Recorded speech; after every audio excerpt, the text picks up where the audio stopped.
არ მევიდეთ მონაწილეობას განჭისყრაში, სანამ არ იქნება შეთანხმება სრულად შესრულებული. ეს იმას ნიშნავს, რომ ქვეყანაში არ უნდა იყოს არც ერთი პოლიტიკური პატიმარი.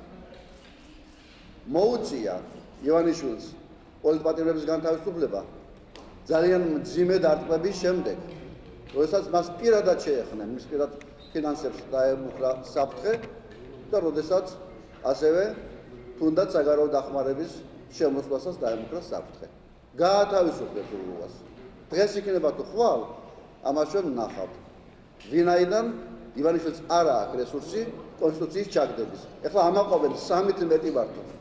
3-ით კი არა, კორონავირუსი რომ დაემართოს ქართული ოცნების დეპუტატებს, ივანიშვილი კოსმონავტის სკაფანდრებს იშოვის, შემოიყვანს და დააჭერინებს ფულზე ხელს. მიიღებს კონსტიტუციას, იმიტომ რომ არის ძალიან სერიოზული ზეწოლა გარედან, ძალიან სერიოზული ზეწოლა შიგნიდან და ერთხელ უკვე გამოსცადა საკუთარ ტყავზე. რას ნიშნავს ჩათრევა? ნაცვლად იმისა, რომ ჩაყოლოდა. ჯობია ჩათრევას ჩაყოლა და ამას გააკეთებს. აი ასეთი რეალობა არის. დღეს ჩვენ მივიღებთ მონაწილეობას მაშინ, როდესაც გიორგი რურუა იქნება განთავისუფლებული. კონსტიტუციის მიღება ყველა პარტიის მხარდაჭერით, საერთო სახალხო კონსენსუსით. ეს იქნებოდა სხვა პოლიტიკური დაატვირთვის მქონე. ეს იქნებოდა წინ გადადგმული ნაბიჯი თუნდაც ქვეყანაში პოლიტიკური სტაბილიზაციის მიმართულებით. კონსტიტუციის მიღება ოპოზიციის მხარდაჭერის გარეშე ნიშნავს იმას, რომ ივანიშვილი კვლავ აპირებს პოლიტიკური დევნის გაგრძელებას, კვლავ აპირებს იმ დანაშაულის ჩადენას, რასაც იგი აკეთებდა ყოველთვის საარჩევნო პერიოდში. რასაც ქვია მოსყიდვა, დაშინება, ძალადობა, ადმინისტრაციული რესურსის გამოყენება, ივანიშვილის პირადი რესურსების გამოყენება, რაც ნიშნავს არჩევნების არათავისუფალ, არადემოკრატიულ გარემოში ჩატარებას. ეს არის სიგნალი, როდესაც ის პოლიტპატიმარს, ასე ვთქვათ, იტოვებს წინასაარჩევნო პერიოდში. ამიტომ მოუწოდებთ ქართულ ოცნებას და ბიძინა ივანიშვილს შეასრულოს შეთანხმება მთლიანად. დავბრუნდებით პარლამენტში, მივიღებთ მონაწილეობას განჭისყრაში და ფაქტობრივად ჩვენ შეგვიძლია ვთქვათ, რომ შეთანხმების ორივე ნაწილი არის შესრულებული და შეგაუდგებით ჩვენ გზას, ჩავერთვებით საარჩევნო კამპანიაში. პარლამენტის მეცნიერები მიხედავ, იხსნება თუ არა ეს ახალი პოლიტიკური ძალისთვის და იქნება თუ არა მრავალპარტიული პარლამენტი. კონსტიტუციის მიღება იმ გაერთიანებული ოპოზიციის უდიდესი უმრავლესობის მხარდაჭერის გარეშე, რომელიც ერთი წელიწადია ლეიბორისტების პარტიის ოფისში იკრიბება და რომლის გაერთიანების მთავარი მიზანი სწორედ საკონსტიტუციო და საარჩევნო ცვლილებები იყო. ნიშნავს, რომ მას არ ექნება ის პოლიტიკური და საზოგადოებრივი დატვირთვა, როდესაც განსხვავებულ შემთხვევაში შეიძლება ქონოდა. ამიტომ არის ფასეული ჩვენი მონაწილეობა და ოპოზიციის აი ჩვენი ნაწილის მონაწილეობით კონსტიტუციის მიღება. ჩვენ მივესალმებით, პატივს ვცემთ იმ ოპოზიციურ ფრაქციებსა და ცალკეულ დეპუტატებს, რომლებიც დღეს მიიღებენ კონსტიტუციის განჭისყრაში მონაწილეობას. მიუხედავად ამისა, ისევ ვიმეორებ. ბიძინა ივანიშვილის კონსტიტუციის პროექტის ჩაგდება, დაუჯდება ისეთი ფასი, რომელსაც იგრძნობს საკუთარ ჯიბეზე და რომელსაც იგრძნობს საკუთარი, ასე ვთქვათ, პარტიის თავზე.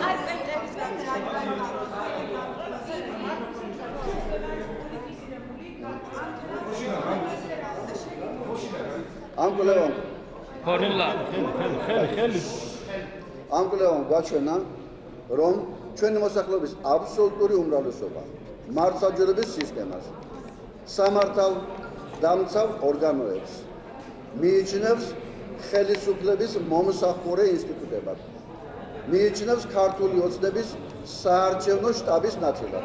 სასამართლო, პროკურატურა, პოლიცია, სუსი, ეს არის არჩევნების დროს ქართული ოცნების საარჩევნო, ასე ვთქვათ, ფრთა, ხოლო არასაარჩევნო პერიოდში ეს არის ქართული ოცნების ხელისუფლებისა და ბიძინა ივანიშვილის მომსახურე ინსტიტუტები. 98% ამბობს, რომ კლანი უნდა მოისპოს საარჩევნო უკაცრავად სასამართლო სისტემაში. ეს იმას ნიშნავს, რომ ქვეყანაში არ არსებობს სასამართლო და ხალხი მოგვიწოდებს, რომ ეს სისტემა უნდა დაინგრეს. ნულიდან უნდა აშენდეს ყველა დონის სასამართლო. დაწყებული პირველი ინსტანციის დამთავრებული უზენაესი სასამართლოთი და აგერ საკონსტიტუციო სასამართლოში რა ხდება?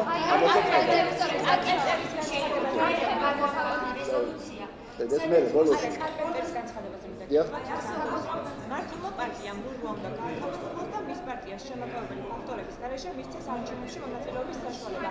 ამასთან დაკავშირებით ასევე ახსენებს გიორგი რულას როგორც ოპოზიციის ლიდერს. ჯერ ეს განცხადება შეავსოთ და მე არის თუ არა რულა ოპოზიციის ლიდერი. ძალიან ცდება ივანიშვილი და ქართული ოცნება თუ გონია რომ პოლიტიკური პატიმარი გიორგი რურუა უყურადღებოდ იქნება დატოვებული საერთაშორისო პარტნიორების მხრიდან. არა აქვს მნიშვნელობა ის არის პოლიტიკური ლიდერი თუ ის არის აქტიური ადამიანი რომელიც პოლიტიკური ნიშნით არის დაკავებული. აი აგერ უკვე ამერიკის კონგრესიდან პირდაპირ გვარსა და სახელს ასახელებს. აგერ გუშინ კუბილიუსმა განაცხადა რომ გიორგი რურუა არის პოლიტიკური პატიმარი. აი ზუსტად იმ სცენარით ვითარდება მოვლენები, რაც გიგი უგულავასა და ირაკლი ოქროაშვილთან დაკავშირებით იყო. აი ეს ასე ვთქვათ ზეწოლა გაგრძელდება. გახდება იძულებული ბიძინა ივანიშვილი გაათავისუფლოს. ამიტომ ჯობია რაც დროზე მით უკეთესი. რაც დროზე გაათავისუფლოს, მით უფრო მალე დაუბრუნდებით პარლამენტში და მით უფრო საერთო კონსენსუსით მიიღოს. არის თუ არა ოპოზიციის ლიდერი? გიორგი რულა არის თუ არა ოპოზიციის ლიდერი? ამაზე რომ ამაზე ვეკითხები.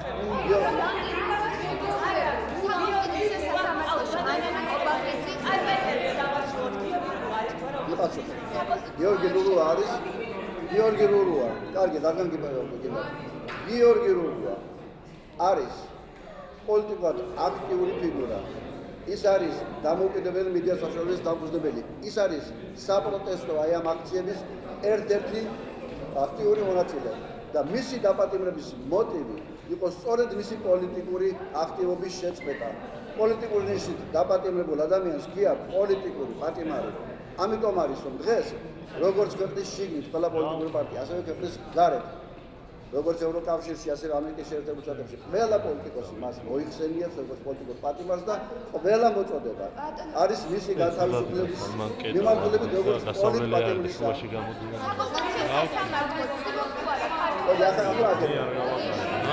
მე აღარ გავატარებ მაგრამ რომ ვერ სულში. არ ვიცი. აი ჩამწკენები ჩამწკენ. ამჯერად ოცნებად თხოვს თუ არა პარტიულ ინტერესებს დაუქვემდებარებს საკონსტიტუციო სასამართლო. რაც ხდება თუნდაც მანანაკობახის დედოფალ. აუშვით ეს დღეს კი არა. საკონსტიტუციო სასამართლო ჩვენ ვიცით რომ დაკომპლექტებულია პირადად ივანიშვილის ასე ვთქვათ პოლიტიკური და მისი მომსახურე კადრებით და რა თქმა უნდა საკონსტიტუციო სასამართლოს თავმჯდომარედ იქნება არჩეული ის ადამიანი, რომელიც ყოველთვის ემსახურებოდა ხელისუფლებას, რომელიც ემსახურება ახლა და მოემსახურება პირადად ბიძინა ივანიშვილს და იქნება მისი ფინანსური თუ პოლიტიკური ინტერესების დამაკმაყოფილებელი. დღეს აი ამ გამოკითხვით, რაც საერთაშორისო გამწვავებამ გააკეთა, ჩვენ ვხედავთ, რომ საკონსტიტუციო სასამართლო, იუსტიციის საბჭო, უზენაესი სასამართლო, სხვადასხვა ინსტანციის სასამართლოები არიან ხელისუფლების მომსახურე ორგანოები და ეს სისტემა უნდა დაიშალოს. სამართლოში თუ შედგა გარიგება, რადგანაც მანანა კობახიძე ძმის თანამდებობის არის